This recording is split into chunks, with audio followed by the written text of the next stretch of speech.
Well, good afternoon. Everybody have a good lunch. I'm stuffed. And go ahead and start. So I get this email from this lady who says she needs a mineral appraisal. In a follow-up conversation, I learn, or she informs me that she knows what the value of the property is. She did some internet research. I think she found some kind of an app for mineral appraisals or something, and she called some mining companies. So she's a CPA, and her uncle's a venture capitalist, so they know what the property's worth. But they need a mineral appraiser. A mineral appraisal from a certified mineral appraiser to support her value estimation for a business loan.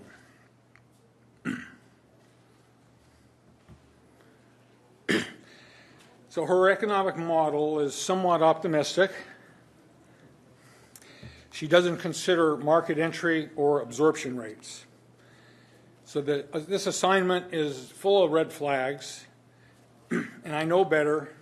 But I go ahead and take the assignment anyway. That was my first mistake.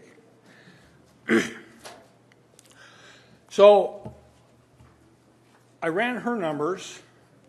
I ran her input attributes in a discounted cash flow. And I'm not going to get into the discount rate because that's been, we could talk about that a little bit, but I use a conventional discount rate. So her annual production estimate based on what she knew was 500,000 tons a year, 500,000 tons per year, and she was going to increase that for a production escalation of 15% every year. She had everything lined out. She had sketched out a very informal line plan. I also used her weighted average selling price of this is an industrial mineral, on 2016 basis of $20.75 a ton. Can you guys hear me? Okay? Or do I need to use the mic a little more? I use, just for comparison purposes, I use the same cost data, capital costs and operating costs, both mining and processing, just to compare and see where we were with the market absorption rate. This one? Okay. I'll stand over here. And again, I used a 13.5% discount rate, which on a mid-year basis. So her 7-year, I ran it out on a 7-year evaluation, and it was close to about $42 million. Then I did some market research, and I used more realistic numbers. Excuse me. I looked at I talked to the market, I talked to all the users, the end users, and I found that am I on there? Oh. That the production rate the absorption rate was more like 50,000 tons a year, and the weighted average price was closer to about $18.50 a ton for market entry to getting in. I use the same cost data for both scenarios, and after looking at talking to the market, extracting their information, 15% production escalation rate was feasible at this entry level for a couple of years, and then it would reduce and then finally stabilize.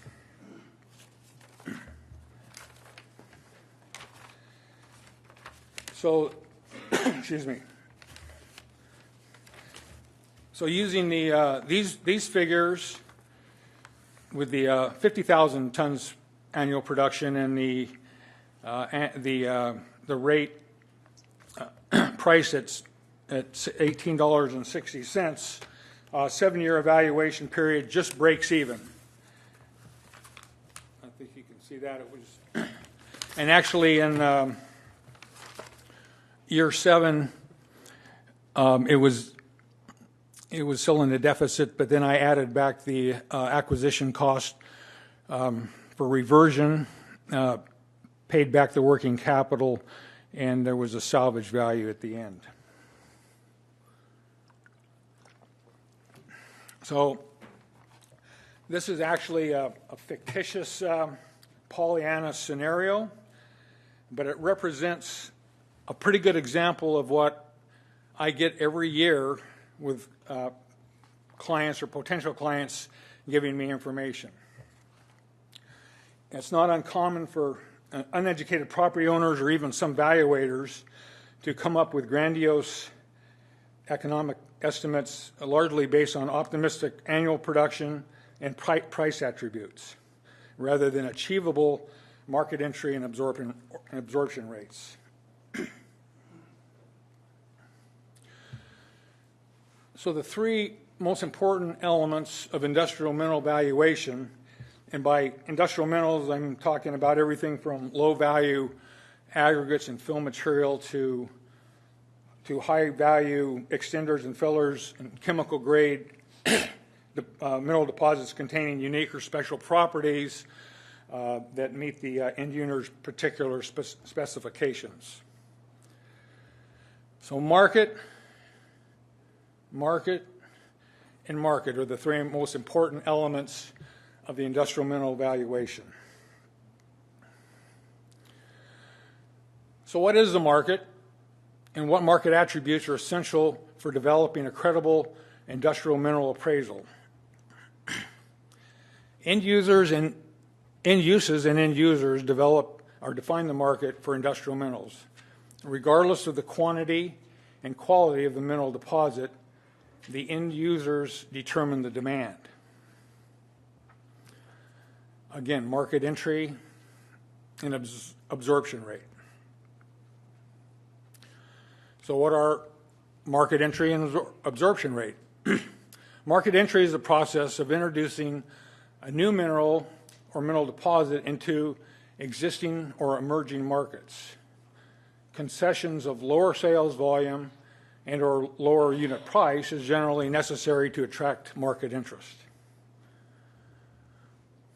Absorption rate is the amount of new product which the market is able to assimilate. So how are market entry and absorption rate determined? A comprehensive feasibility analysis or study like the Telos model, which also addresses all appraisal highest and best use elements. And the Telos feasibility model uses technology, economic, legal, organizational, and scheduling parameters.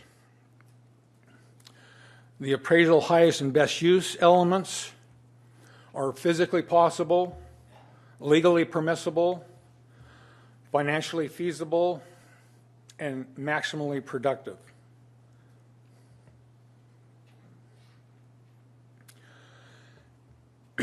So the root cause of most value discrepancies are deficient or no feasibility analysis. Now I can say the same thing about mine plans. Primarily failing to consider market entry and absorption rates. It's been my experience that the 2 most overlooked concepts of industrial mineral appraisals are market entry and absorption rate considerations. And when a large value disparity exists between industrial mineral properties appraisals, the difference is often reconciled by a comprehensive feasibility analysis which considers realistic market attributes.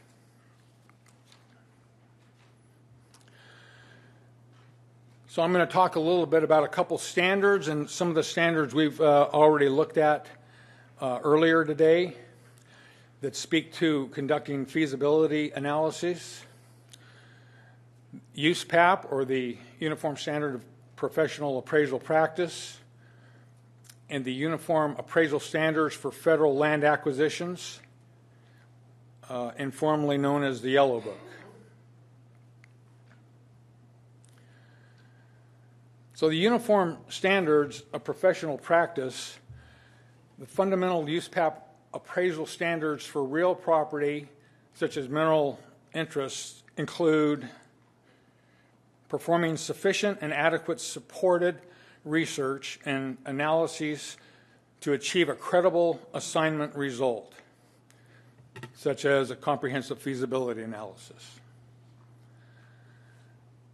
The Uniform Standards for federal land acquisitions, and I might add there, this is from 2000, this standard. They're updating it either this year or next year, I don't recall, here fairly soon.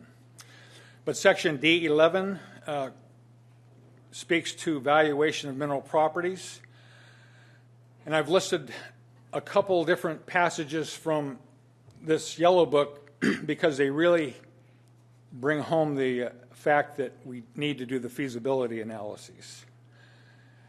The first one is a reliable mineral property appraisal must contain well-supported and documented market analysis that clearly establishes whether or not there is adequate market demand for the minerals. Secondly, the market analysis should provide the underpinning for the appraiser's conclusions regarding the marketability.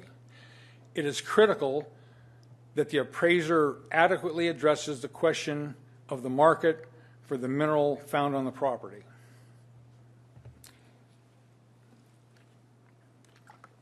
And thirdly, clearly, if no market exists for the commodity, then the expensive and time-consuming determination of the quality or quantity and quality of the minerals on the property is unnecessary.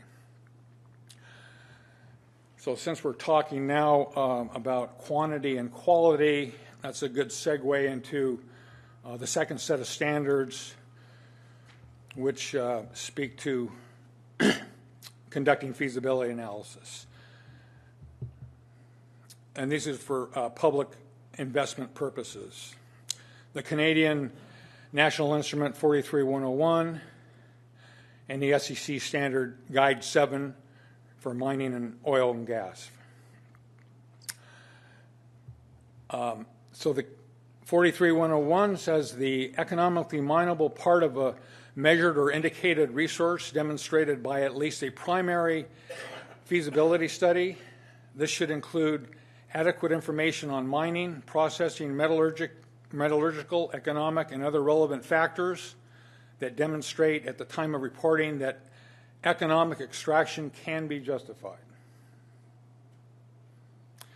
The SEC speaks a little more to industrial minerals. It says the United States Securities and Exchange Commission requires a final or full feasibility study to complete in order to support their proven or probable reserves.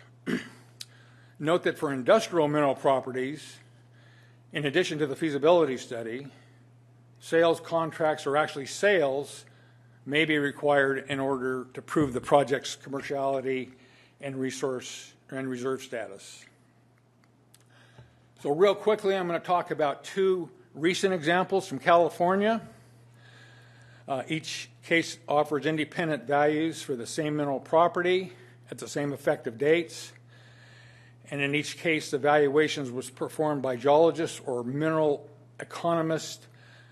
The other valuation was by certified mineral appraisers using recognized appraisal standards. And not all the price and value indicators were consistent between the valuations, but the overwhelming difference in the values was due to market entry and absorption rate considerations. So case one was a swarm of carbonate roof pennants, limestone and marble, in a granitic host rock targeting high-end industrial mineral and decorative rock markets. So So the economic geology assessment opinion came out at $750 million, close to at $750 million. The mineral appraisal came out at about $240,000. Case 2, a silicious volcanic ash deposit targeting filler and extender markets. The economic analysis was $50 million. The mineral appraisal value was on the order of $120,000. So that pretty much exemplifies these disparities I've seen in the last couple years. So the lessons learned: the value of an industrial mineral deposit requires detailed marketability research to determine the market and market entry and absorption rate parameters and attributes. And I often find myself in a difficult position of educating my clients, explaining why their value expectations are not consistent with realistic, market-derived mineral commodity values. The value disparity is generally a matter of what the market will bear, which are market entry and absorption rates, rather than a bear market in the industrial minerals market. I'm out of time. Thank